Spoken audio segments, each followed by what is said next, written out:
अगर हम इतिहास के पन्ने पलटें तो अयातुल्लाह अली खामनेई को पहली बार मरा हुआ घोषित नहीं किया गया है।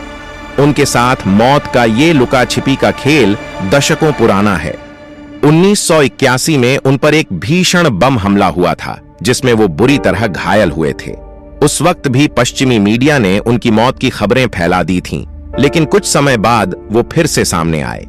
2006 से लेकर 2022 तक कम से कम 6 बार उनकी मौत या उनके कोमा में होने की अफवाहें उड़ी और हर बार खामनेई ने सार्वजनिक रूप से प्रकट होकर उन दावों को झुठला दिया। क्या यह मुमकिन है कि 2026 की ये खबर भी उसी प्रोपेगेंडा का हिस्सा हो? तेहरान की वो सर्द रात और आसमान से गिरती मौत। 28 फरवरी का वो दिन जब पूरी दुनिया की नजरें सिर्फ एक खबर पर टिक गई थीं।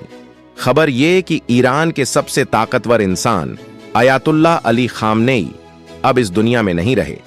अमेरिका और इजराइल ने दावा किया कि उनके एक सटीक मिसाइल हमले ने ईरान के सुप्रीम लीडर के हेडक्वार्टर को मलबे में तब्दील कर दिया है और इस मलबे के नीचे ईरान का गुरूर दफन हो चुका है। टीवी चैनलों पर जश्न शुरू हो गया। वॉशिंगटन और तेल अवीव में रणनीतिकार इसे अपनी सबसे बड़ी जीत मान रहे थे। लेकिन क्या सच वाकई इतना सीधा है? क्या दुनिया का सबसे सुरक्षित माना जाने वाला ये लीडर इतनी आसानी से मारा जा सकता था? जैसे जैसे घड़ी की सुइयां आगे बढ़ीं, जश्न के शोर के बीच एक खामोश सस्पेंस गहराने लगा।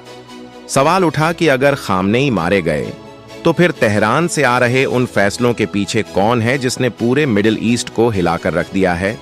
इस कहानी की शुरुआत उस धमाके से होती है जिसने ईरान की राजधानी को दहला दिया था।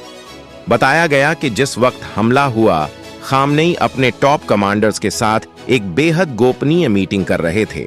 अमेरिकी खुफिया एजेंसियों का दावा था कि उनके पास पुख्ता जानकारी थी कि सुप्रीम लीडर उस वक्त वहीं मौजूद थे। लेकिन इस पूरे घटनाक्रम में एक बहुत बड़ी कमी थी। ये वो अमेरिका है जिसने जब नील आर्मस्ट्रांग ने चांद पर कदम रखा तो दुनिया को तस्वीर दिखाई थी। जब सद्दाम हुसैन को पकड़ा तो दुनिया ने उसे लाइव देखा। जब ओसामा बिन लादेन और मुसोलिनी को खत्म किया तो उनके पास पुख्ता सबूत थे।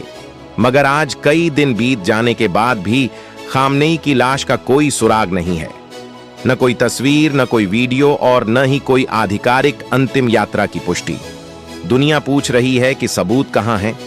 यहीं से शुरू होता है जासूसी और धोखे का वो खेल जिसे खामनेई डिसेप्शन कहा जा रहा है। खुफिया गलियारों में ये चर्चा आम है कि ये हमला कोई कामयाबी नहीं बल्कि एक बिछाया हुआ जाल था।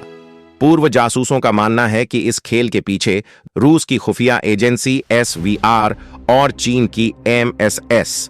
कहा जाता है कि रूस को पहले से पता था कि अमेरिका और मोसाद कब और कहां हमला करने वाले हैं। उन्होंने ईरान को न सिर्फ आगाह किया बल्कि एक ऐसा डबल एजेंट प्लांट किया जिसने CIA और मोसाद को गलत लोकेशन और गलत वक्त की जानकारी दी।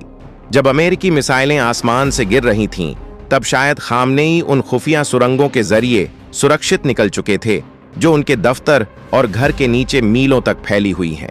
ईरान की धरती के नीचे छिपी इन सुरंगों का जाल इतना गहरा है कि ऊपर हो रही तबाही का असर नीचे बैठे इंसान को महसूस तक नहीं होता। ये सुरंगें सिर्फ बचने का रास्ता नहीं है बल्कि ये एक चलता फिरता कमांड सेंटर है।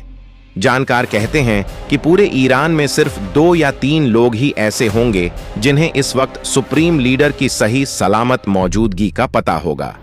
बाकी पूरी दुनिया के लिए वो बस एक रहस्य बन चुके हैं।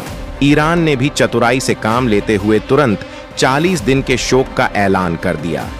ये शोक दुख की निशानी थी या फिर अपने लीडर को सुरक्षित करने के लिए दुनिया की आंखों में धूल झोंकने की एक सोची समझी रणनीति?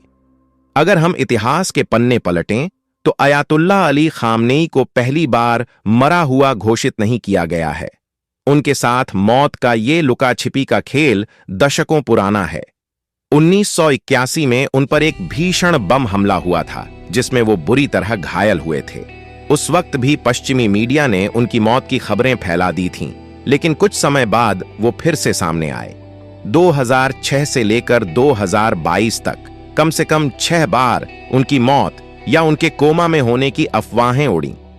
कभी कहा गया कि उन्हें कैंसर है, कभी